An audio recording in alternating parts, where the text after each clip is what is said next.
Disturb করবা না। ইলিয়াস রহমান যে আমি চিনি সিগারেটের স্টাইল দেন ওরে ওরে হাওয়া থামনা রে।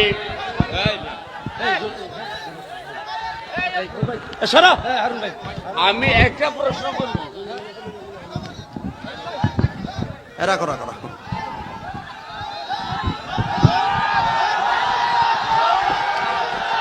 ভাই থাক থাক থাক থাক।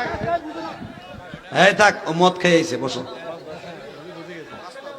আর গালের ভিতরে মদের গন্ধ কই দিছে, আল্লাহর হেদায়েত নসিব করুক, জোরে করে আমিন।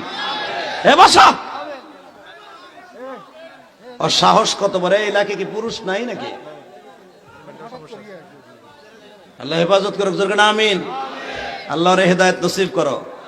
এই জমিনের মালিককে আল্লাহ হেদায়েত দাও, জোরে করে আমিন।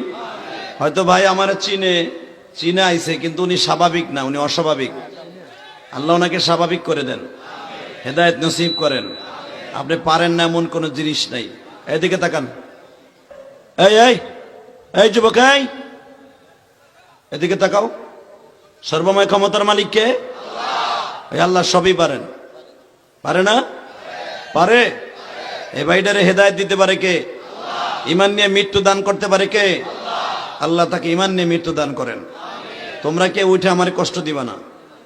মাহফিলটা সুন্দরী চলতেছিল, কিন্তু আমার ভাইকে আল্লাহ কই থেকে নিয়ে আসলো, ঠিক না বেঠিক? তবে মাহফিলে এখন যারা কাঁদবেন তারাই আল্লাহর ওলি। ইনশা ইনশা ইনশা।